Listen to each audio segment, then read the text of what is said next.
the Electoral Act Amendment Bill 2022, passed by the National Assembly, forwarded for Presidential Assent via a letter dated 31st January 2022. In line with established tradition, I received inputs from relevant ministries, departments, and agencies of government after careful and thorough reviews of the bill and its implications to democratic processes in our country.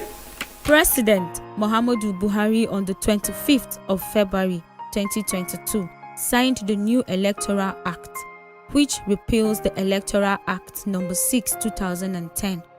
It is aimed at evaluating and providing clarity, effectiveness, justice, and transparency in our electoral process. Some of the notable provisions of the new act are: Section 29 stipulates that every political party must conduct primaries and submit their list of candidates at least 180 days before the date appointed for a general election under this act.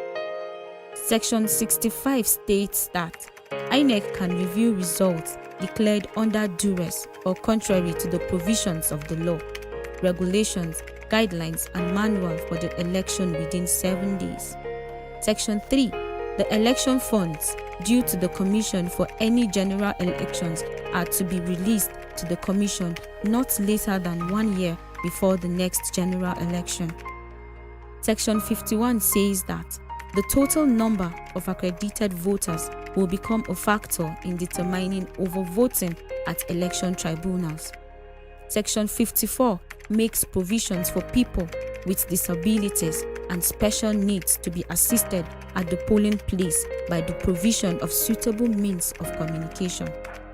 Section 47 gives legislative backing for smart card readers and any other voter accreditation technology.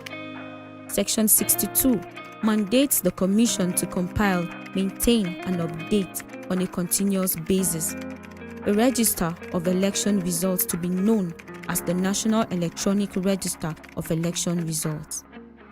Section 34 gives political parties power to conduct a primary election to replace a candidate who died during an election for Legislative House, whereas the running mate will continue with the election and nominate a new running mate if it's a presidential or gubernatorial or FCT council election. Section 94 allows for early commencement of the campaign season. By this provision, the campaign season will now start 150 days to the election day and end 24 hours before the election. Section 84 stipulates that anyone holding a political office must relinquish the position before they can be eligible to participate as a candidate or as a delegate. On the issue of whether Nigerians can base their hope on the new electoral law, the truth is it is not yet rule for Nigeria because there are flaws even in the current electoral laws that have been pointed out. For instance, you are talking about funding, and we are celebrating the fact that the funds will be released at least by the provision of the new Electoral Act. The funds must be released. I think that's in Section 3. Must be released at least 365 days or so, that's a year, before the general elections. Well, that is good enough, at least going by where we are coming from. But it's not still the perfect thing, because the issue is that he who pays the piper would always dictate the tune. All the law has succeeded in doing is to, tell the piper when to pay, but it has not stopped the piper from determining, from paying, and that is very key. If we really want to solve this problem, then we must go back to constitutional amendment. We must bring the Independent Electoral Commission under the Consolidated Revenue Fund, such that the INEC's fund will come from the first line funding. We receive their money from the Consolidated Revenue account, but to achieve that, we must look at constitutional amendments. If that is done, then we completely take the funding of INEC out of the hands of politicians, because the executive will have to budget for the funds of INEC. And whichever way you want to see it, to say, okay, they must do that early enough at least 1 year, it is still the executive are politicians, the executive is made up of politicians. So the problem remains, you know. But then it is something to celebrate. The provision of the revised Electoral Act, if adequately implemented, deserves to be applauded. The new Electoral Act is all bad, because it is not. There have been some very good innovations that have finally been able to be captured in the Electoral Act. For instance, the issue of smart card reader is captured by clause 47. Before now, you know, the umpires were not under compulsion, even though there were card readers that were available for elections, but they were not under compulsion to use them.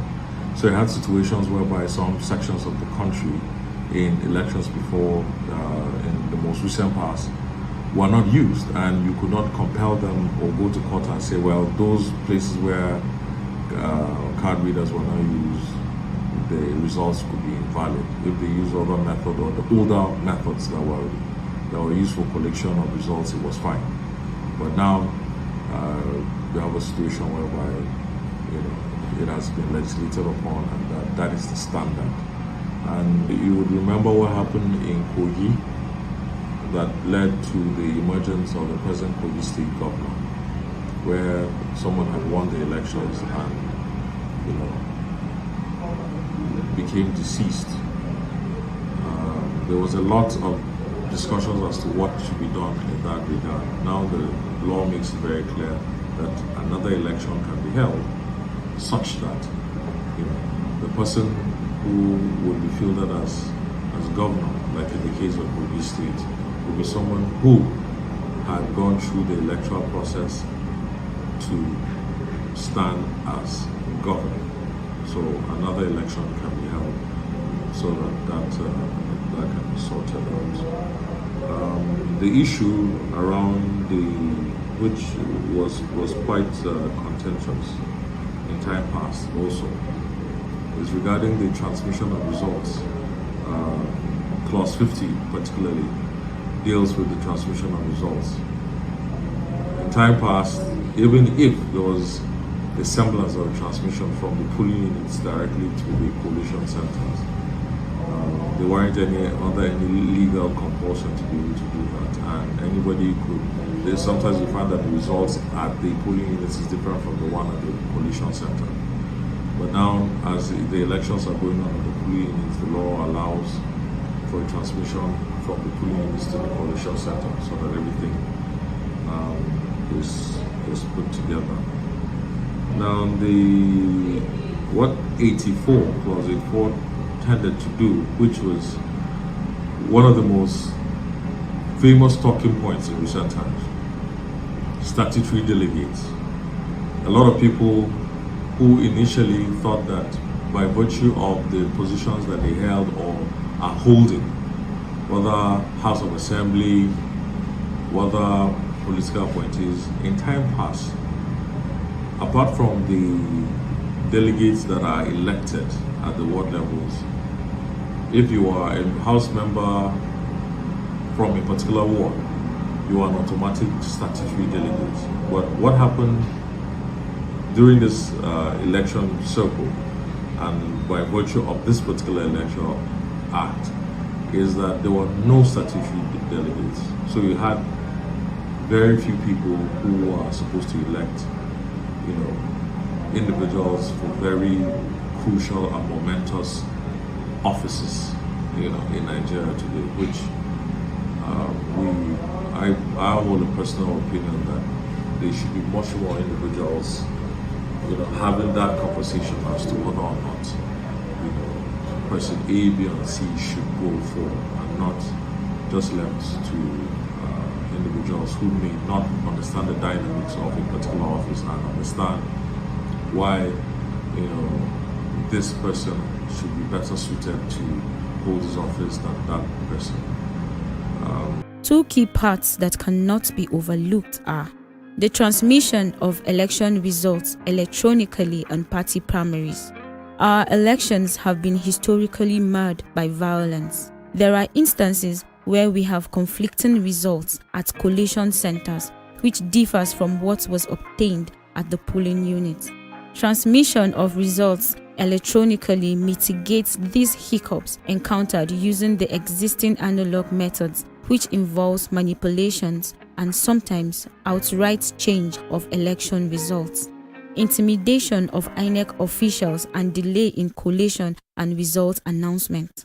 To manage issue of electoral malpractices, electoral crimes, just like we have EFCC for financial and economic crimes, we can have an independent body for political offenses.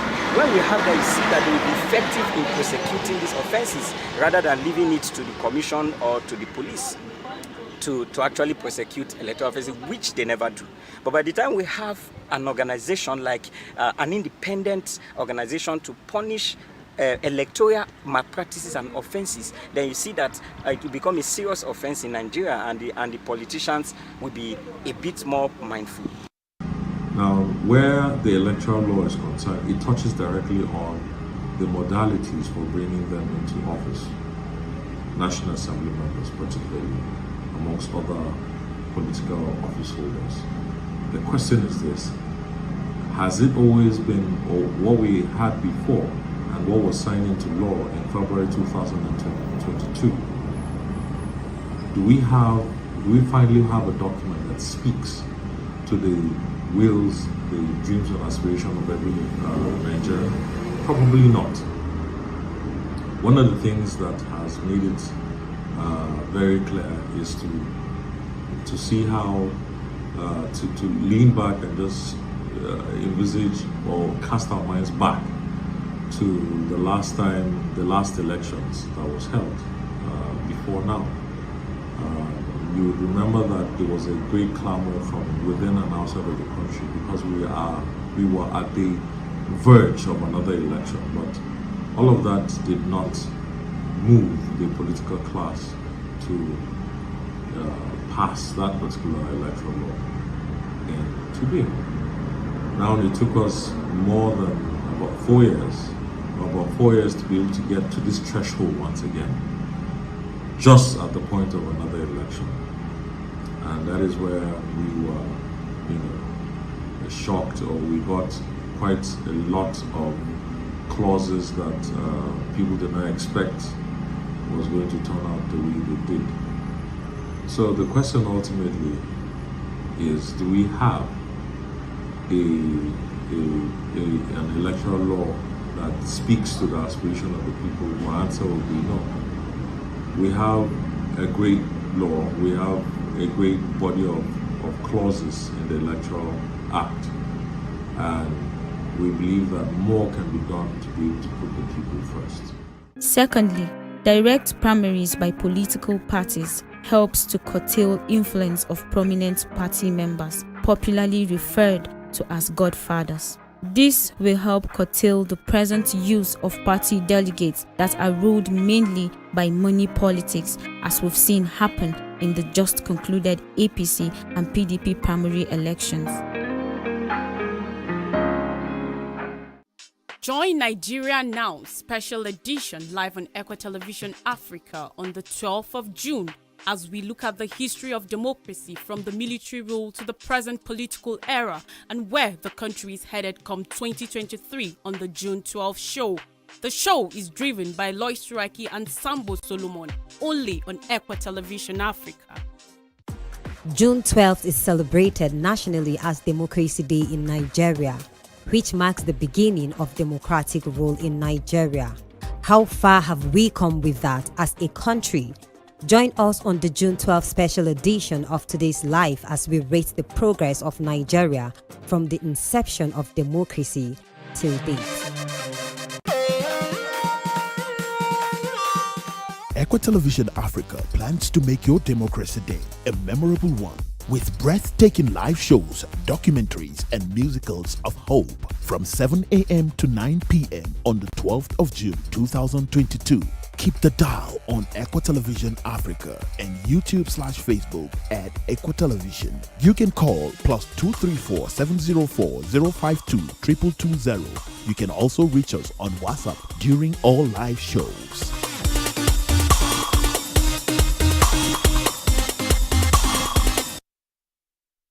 The 12th of June special edition of National Talk Show hosts seasoned politicians, whom shall be discussing political issues, what it means to Nigeria moving forward, bearing the 2023 general elections. Join the discussion on the 12th of June with an open phone line for your contributions. Hi, I am Crystal Legrand, coming to you from Legrand Voyage in the Caribbean. I'm Yvette McNutt. Hi, I'm Ariel. Hi, I'm Dennis McNutt. Keep watching Equa TV. We support them everywhere in the world. Keep watching Equa Television. Keep watching Equa Television. Keep watching Equa Television. Keep watching Equa Television. Please keep watching Equa Television. Keep watching Equa Television.